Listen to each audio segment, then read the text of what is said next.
매년 봄, 가을이 되면 어김없이 찾아오는 빅 이벤트가 있습니다. 다름 아닌 패션 위크죠. 이른바 세계 4대 패션위크로 불리는 패션쇼들이 매 시즌 뉴욕, 런던, 밀라노, 파리에서 개최돼 패션위크에 참석한 연예인들의 모습이 화제에 오르곤 하는데요. 하지만 곰곰이 생각해보면 이상합니다. 대체 언제부터 패션위크에 이토록 큰 관심이 쏟아졌던 걸까요? 이 패션위크에 참석하는 명품 브랜드들은 한때 상류층의 전유물로 여겨지며 대중들의 관심에는 멀리 떨어져 있었는데 말이죠. 알고 보면 그 비밀은 다름 아닌 연예인들에게 있었다는 사실. 대중과 명품 브랜드의 사이에 있는 연예인 앰버서더, 그 비밀에 대해 지금부터 파헤쳐보겠습니다.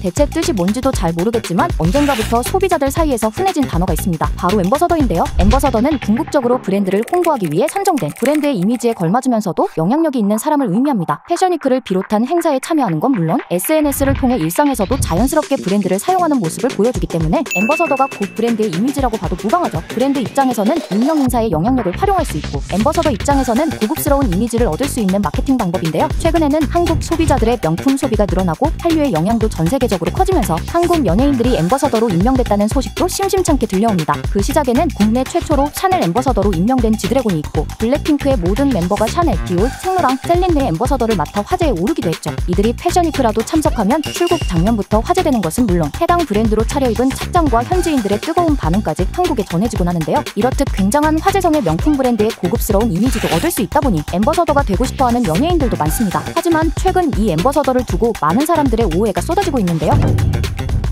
첫째로 유독 한국 연예인이 많이 보인다는 점입니다. 가장 유명한 브랜드들부터 살펴보면 디올은 지수, 지민, 김연아, 차은우, 준호, 혜린, 한소희, 정혜인, 로몬, 투모로우바이투게더, 김민아까지 무려 11명의 연예인들이 앰버서더로 활동 중이죠. 루이비통은 배두나, 정호연, 태연, 혜인, 제이홉, 송중기, 르세라핌. 샤넬은 지드래곤, 제니, 김고은, 박서준, 공유, 민지. 구찌는 아이유, 이정재, 신민아, 박규영, 한희. 미우미우가 유나, 장원영, 이유미. 버버리의 다니엘, 손흥민, 전지현. 프라다의 재현, 총강, 김태리, 육색노랑의 로제, 셀린네의 리사 등등. 이들의 소식이 커뮤니티에서 적지 않게 화제가 되다 보니 앰버서더는 유독 한국 연예인들이 많다는 생각도 드는데 당연히 그렇지는 않습니다. 각 나라별로 많은 수의 앰버서더가 있고, 실제 패션위크 현장 영상을 봐도 일본, 미국, 유럽 등 다양한 국가에서 셀럽들이 모이죠. 다만 최근 한국의 명품 소비량이 세계 1위에 달할 만큼 늘어났기에 한국 연예인을 앰버서더로 기용하는 브랜드가 늘어나는 추세인데요. 패션 시장에서 한국의 입지가 커지는 건 좋은 일이지만 앰버서더로 활동하는 아이돌들이 많아지며 명품을 살 경제적 능력이 없는 10대, 20대의 명품 소비를 자극하고 있어 우려도 이어지는 상황입니다.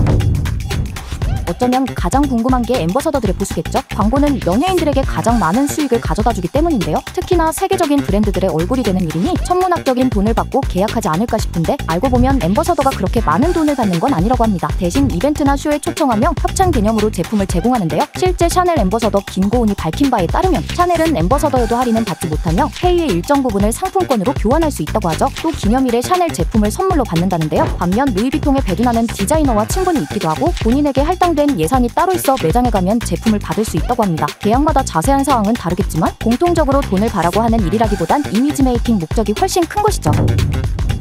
앰버서더 발탁 기사를 보다 보면 많은 사람들이 궁금해하는 부분이 있습니다. 앰버서더 앞에 붙은 글로벌, 하우스, 로컬 같은 단어들이죠. 일부 네티즌들은 이 같은 단어들로 앰버서더의 단계를 규정하고 누구는 급이 높다, 누구는 급이 낮다 줄을 세우곤 하는데요. 물론 세계를 무대로 활동하는 글로벌 앰버서더들이 좀 더 희귀하고 발탁되기 힘든 것은 사실입니다. 하지만 브랜드마다 호칭은 다른 의미로 사용되어 뭉뚱그려줄 세우기를 하기엔 무리가 있는데요. 실제로 디올의 앰버서더는 크게 글로벌, 하우스로 구분되는데, 글로벌은 전 세계의 브랜드를 알리는 역할을, 하우스는 각 나라를 대표하는 역할을 맡고 있죠. 반면 루이비통은 국내 한정은 앰버서더, 글로벌은 하우스 앰버서더로 칭하고 있습니다. 이때 하우스란 패션하우스라는 개념에서 나온 단어로 브랜드 자체를 칭할 때도 쓰이기 때문에 블랙핑크 지수를 두고 글로벌 앰버서더라고 불러도 하우스 앰버서더라고 불러도 틀린 말은 아닌 셈입니다. 또 많은 브랜드들이 패션 외에 뷰티, 주얼리 등 세부 분야에서 사업을 하고 있는 만큼 앰버서더를 맡은 분야도 연예인마다 천차만별이라고 하는데요. 사실 세계적인 브랜드의 앰버서더가 되는 것도 어려운 일이기에 역할이 다를 뿐 굳이 급을 나눠 평가를 매길 필요는 없을 것 같네요.